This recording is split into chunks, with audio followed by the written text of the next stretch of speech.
Marcus Coward, and this is Wake Up New Bedford. I'm here with SeanRichard. Thanks again for being here. No, thank you for having me. And so, I usually start with this question, but in part one, we really just dove right in. But where are you from, Sean? New Bedford, Massachusetts, born and raised. Yes, sir. Okay. But you're living in Fall River now? Forced. Well, what do you mean? I was married at the time when me and my wife were going through some problems with people renting to me from New Bedford. As everybody knows that I love New Bedford, I respect New Bedford, but as landlords who don't know me as a person, some of these landlords in New Bedford, they don't live here. So they're not going to rent, they're not going to let me rent from them. So they're already saying no. So when we found this spot out in Fall River, because my wife at the time, she was working at Tremblay's bus, and I was working at the lobster trap. She would come by this apartment saying for rent.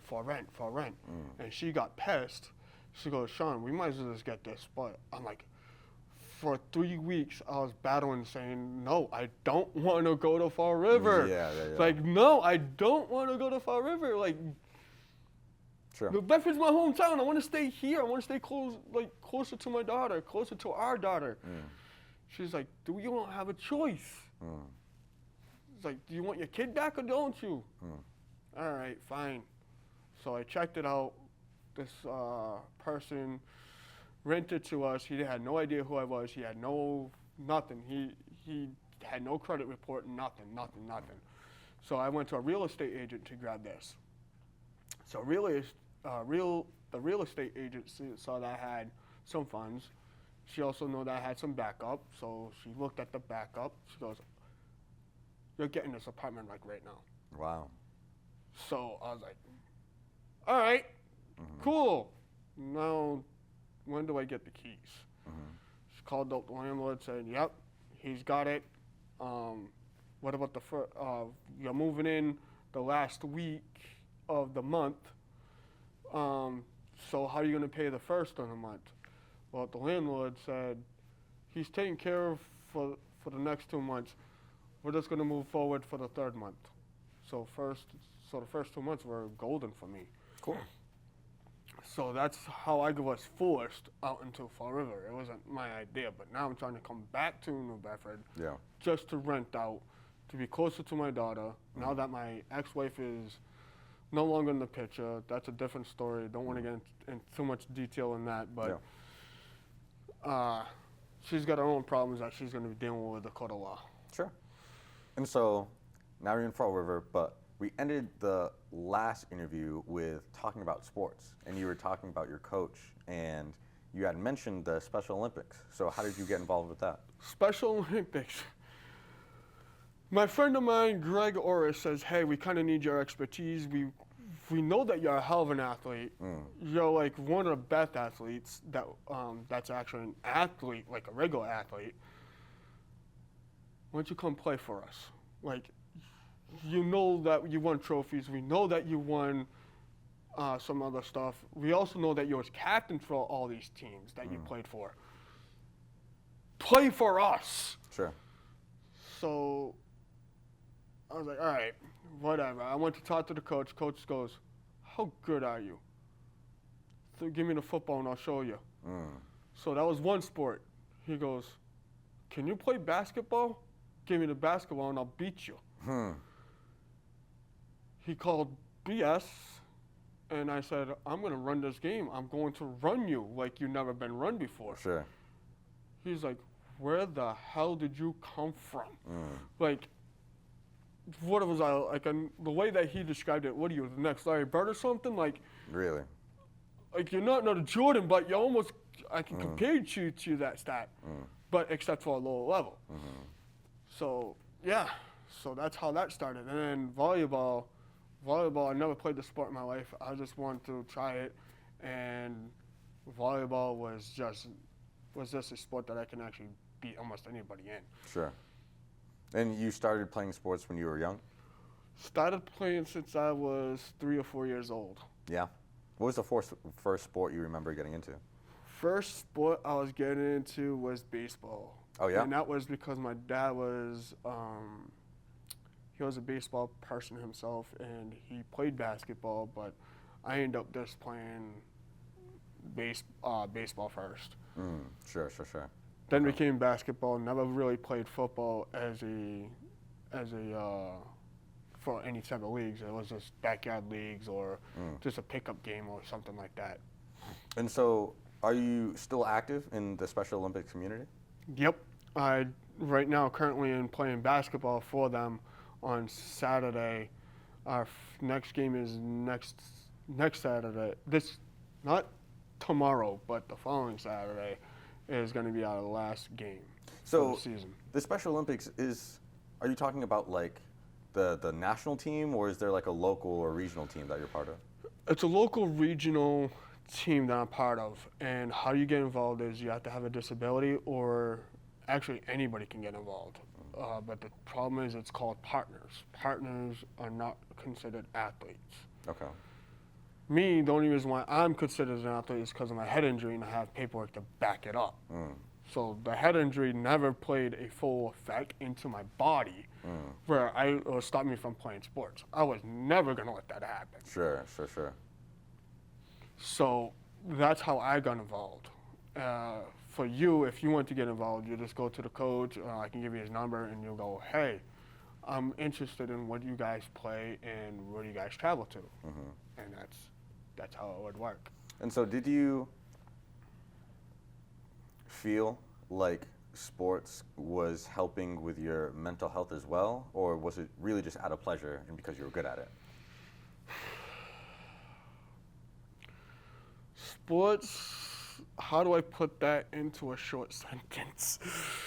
Sports has always been my passion, and I always loved and watched play sports.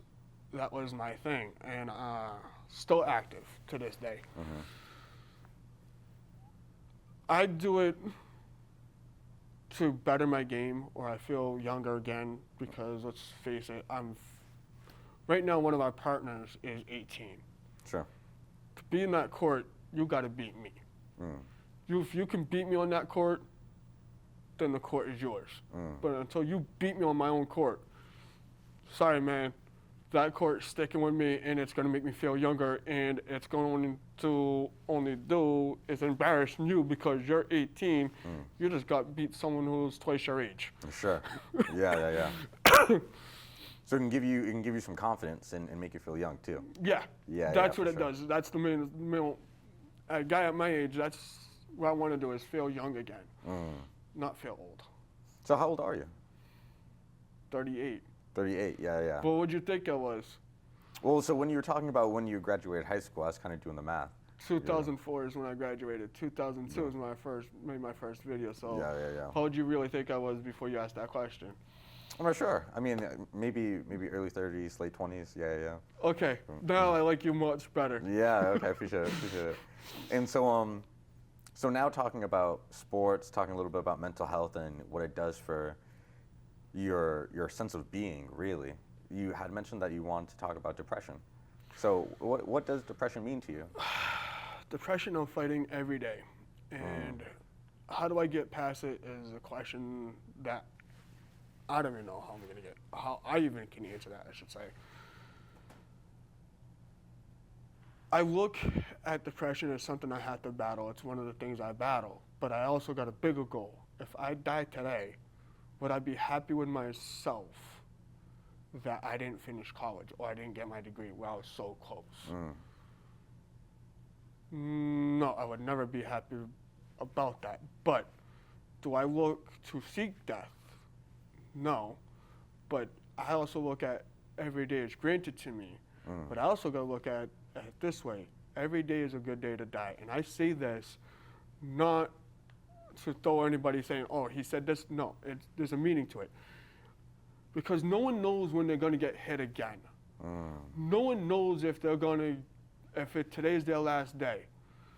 But are you going to be sad on your last day on earth, or are you going to be happy that it was your last day on earth? True. So you got to look at it in that perspective. So for me, if I say it's I'm always ready to prepare to die. I'm always ready to prepare to die on a good terms where I'm going to feel happy about it, Okay. not bad about it. Sure. And do you feel like your mentality changed after your head injury? Mentality, Or were you already thinking like that beforehand? you're talking about 2007, my guy. I was only 21. I don't remember what I was thinking when I was 21 at the time. Sure. I was just starting to I just knew that at 21, there was two things I wanted, film and the Marine Corps. That was it. Marine Corps had failed because of my head injury. Film never failed. So I'm still going to be making film. Sure. So that's the only thing that keeps me going, other than other things like my dog. My dog is sometimes on my YouTube channel, but also on my Instagram. Sure. So you get to see him, and he's an English bulldog. Yeah, okay. So you would say that your filming also helps you deal with your depression? Keep myself busy, would say, to help me with depression. If I'm not busy, then depression starts to kick in harder. If I fight it by keep myself busy, making sure that I stay busy for the right reason, Yeah. then it will slowly stop. Sure. Yeah, I mean, staying busy is a huge part of, keeping yourself positive and being able to stay hopeful, for sure. And so, do you feel like it's gotten better throughout the years, your depression? Or it's kind of just stayed the same and It's gotten worse. It's gotten worse because everything that's in my personal life has just crashed down hard.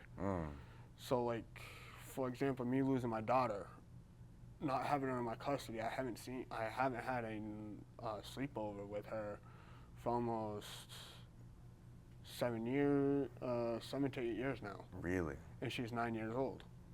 That's terrible, man. So going into that aspect, and then seeing seeing other dads with their daughters, teaching them, having that bond, Yeah. kills me because I don't have that bond. Yeah, and you want it. Yeah, of course. Yeah. Well, I ask you and hope for you to continue to work in your life and do what you can and stay positive even when things seem dark. And so, and hopefully you just have something to lean on, whether it's family, whether it's religion, whether Family? it's... Yeah, right. They want me to, one of them wants me to fail. Really? Yeah, my mom, she doesn't expect me to go into filmmaking. She always denied, she never put any trust in her son at all. And though I have a loving, caring mom, kind of say yes, kind of say no. She's the old school Portuguese person. And what I mean by old school, let's just say that this was a plate right now, and it was messy. That don't go in the sink, you're gonna get hit with my shoe. That's the old school Portuguese saying, clean this mess up. Yeah. So with that, she living in a she never had fully custody of me, so she doesn't know where my mindset was. All she knew that I was going into the filmmaking or going to the military. Sure. And she didn't want either one of those things for the best. Even though I told her, hey, look, film helped me win my first award. And I hardly ever did that. Yeah. Like, I just picked it up and went with it, and she's like, filming is not for you. Do something else. And did she have an idea of what she wanted you to do? Nope, no idea, no nothing. So when you don't have an idea, you drop my idea and you don't have anything backing up. Yeah. What else did you want me to do? Yeah. Oh, I get it. I know what she wanted. She wanted me to stay on the government, on the government, saying, all right, he's going to be on SSI for his rest of his life. He's going to have food stamps for the rest of his life. That's not what I want. I want off. Yeah. The only way I'm going to get off is into the film industry. So, going back to film, do you see yourself continuing, if there were these 3 avenues that you could be successful in, in being either a YouTube sensation and making it with your YouTube channel, being a TV filmmaker, or a movie filmmaker? What would you pick? All three of them. If you could only pick one. I can't pick one. I gotta go all three, and I'll tell you why all three. Sure. YouTube started helping me grow into a filmmaker. Right now, I just looked at my YouTube channel. I have 273 subscribers. Last year, I only had 98. Wow. So it's been growing. So Crazy. it grew Yeah. with overnight. Yeah. Within 6 months, I doubled that Yeah. up into. You tripled that, literally. Just about. I started out with 124. Within 6 months, I was already at 160. Yeah. So all of a sudden, I didn't have to throw my channel out there. I just let it do what it needs to do.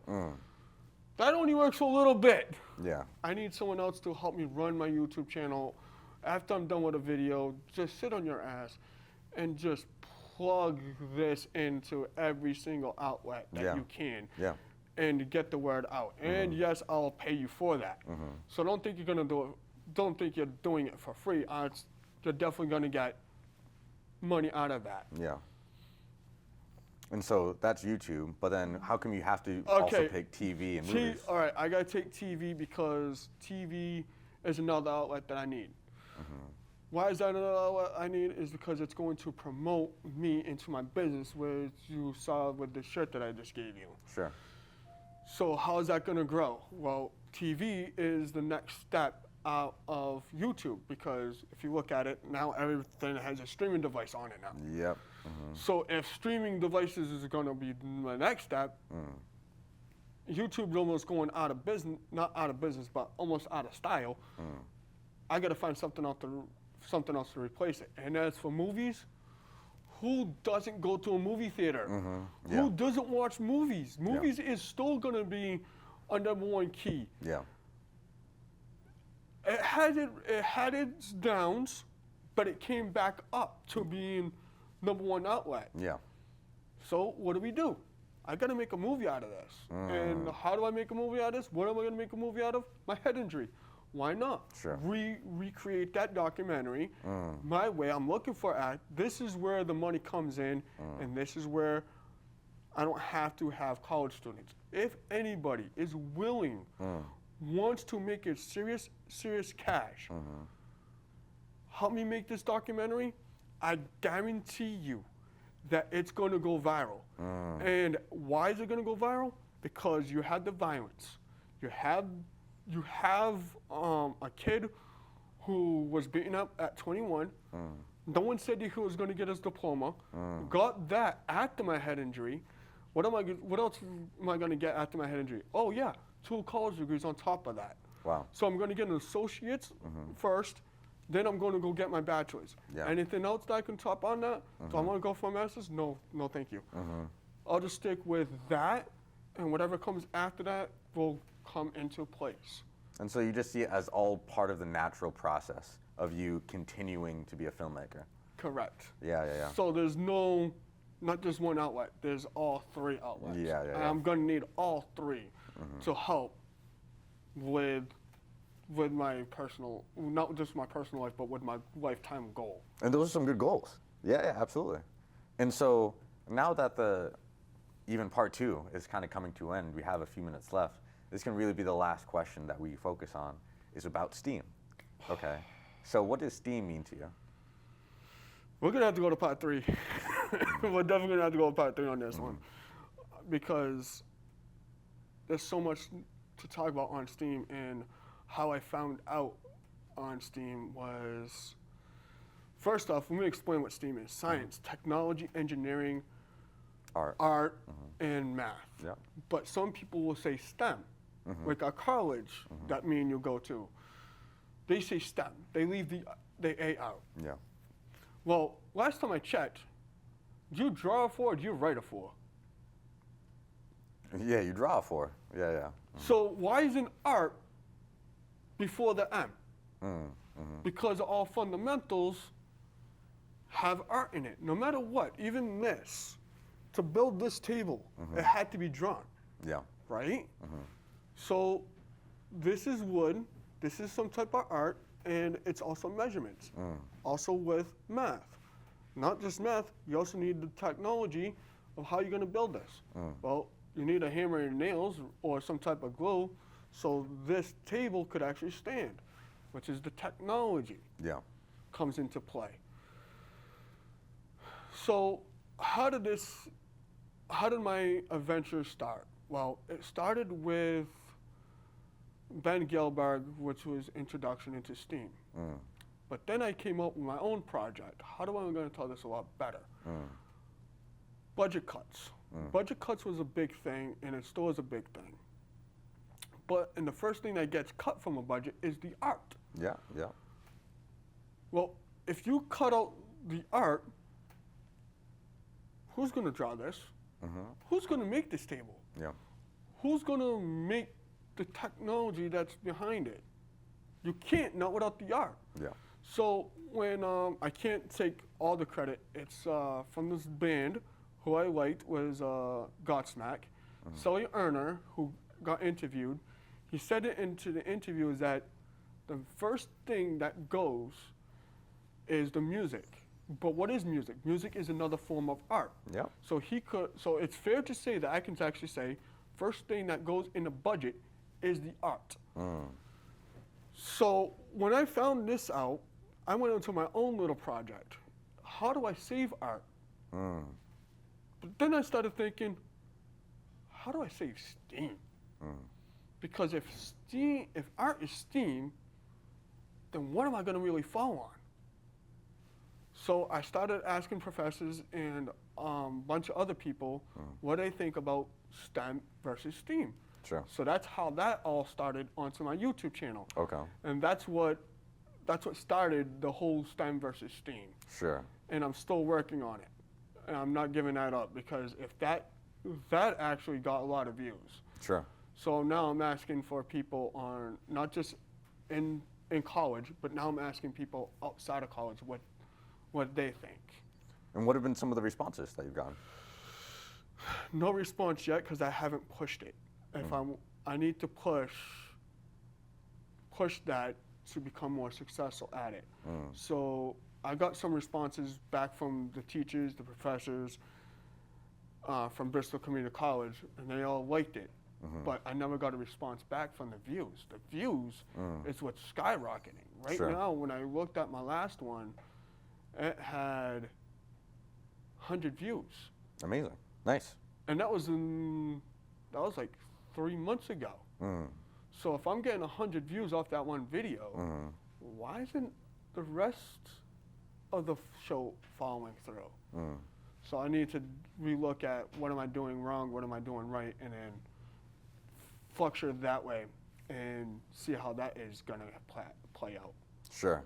And so you'd say that's your next big project that you're trying to push besides the movie that you're trying to film too? That's correct. Yeah. So I might put the STEAM versus STEM on hold just for a bit and then concentrate on my head injury because the date is coming up July 7th July 7th of 2025 is coming up quick. And I want to do something special for that and see if I can actually make, with the guidance of you and New Bedford Light, if we can put an article together and sponsor that into something big. I don't know what we could do, but I'm taking all ideas from everybody right now. Sure. Is what they want to do with it. Or even if they want to write a script, well, the script is going to be me. I already wrote the script. If they want to go out for the funding, go after whatever they need to go after. But if someone wants to creak it up or make a better script, but still stay on topic with what I wrote, then let's go for it. Have you worked with the New Bedford Light before? I talked to one of the editors, Elena Bianchi. Sure. She's been working with me from the time I started, and I told her that the Standard Times had wrote 2 stories on me, and here it is. Then she wanted some medical paperwork on it, and I was like, yo, I got that right here. Oh, we need the police report. I said, I got that too. All right, fine. So the police report I got, she said wasn't enough. There's more that's being secretly hidden. So now I'm battling the New Bedford PD on that. Sure. You need that info. Yeah. So we'll see what happens. I got the pictures already, but there's more that they're telling me what really happened. Sure. And so you mentioned that no one really came forward and spoke up for you when that had happened. Correct. And so either at that time or now, are there any friends that you feel like you can depend on and lean on? Or has it really just been you in the Hawk and the Communications Club, and those have been the people you've been hanging around? To answer your question fairly, after the head injury, I felt I was all alone on this. And I'm still alone on this because I don't want to be a burden to anybody who doesn't want to be part of this. Sure. This is my project. This is what happened to me. This is what I'm making the money off of. Now, as for the Hawk, I told the Hawk on this. The Hawk said to me, find more people that are like you. Find more stories that actually happened to you. That almost happened where they lost a leg or something like that. I'm just like, do you know how tough that is? Yeah. Like, you're looking for something that's like a needle in a haystack, where you're looking for someone who has a head injury or some type of limb missing. Dude, I'm not sure if I can find that. Yeah. And that's hard for me to find. Yeah. And I don't think it'll necessarily take them in order to make your story a success. I think that you're definitely on the right road, and if you continue to pursue this and you don't give up and you stay hopeful, then well, I'm not giving up on your this. vision can really come to fruition. I'm definitely not giving up on this. This has to be made. This is $1 million maker. This is. If you're viewers out there, if you guys ever heard of The Brave One, if not, please check it out. It's with Jodie Foster. Sure. I think that was the actor's name. I'm not 100% sure, but yeah. What happened with her is that there was an incident where her and her husband got robbed. They got approached by gangs. They was walking their dog out at sometime at night, and the guy said, "Look, just take the money. Don't take the credit cards. Just take the money. Don't take the credit cards." Well, the guy was so pissed off, he said, "Screw you. I'm taking your entire wallet." And now he's dead. Yeah. Jodie Foster, I want to say, or his wife. Yeah. Again, don't quote me if I get her name wrong. I'm sorry. If she was eligible to stay alive, but she also ran her own podcast or radio show, and that helped her, gave her justice because a detective went to see her at the hospital and was at every step of the way to make sure that she got everything that she needed. Sure. So when it was time to find justice, she said, "Hey, I found out who this guy is. Let me clip him." The detective said, "Fine. If you're gonna clip him with my gun." So, boom. Wow. So hopefully that's not how your story ends, but has to be the end of part 2. And Sean, this has been a great conversation. I'm super grateful you were able to share your story. And you can catch us next time on Wake Up New Bedford. And this has been SeanRichard. Thank you, guys. Thanks so much. Thank you. So oh yeah.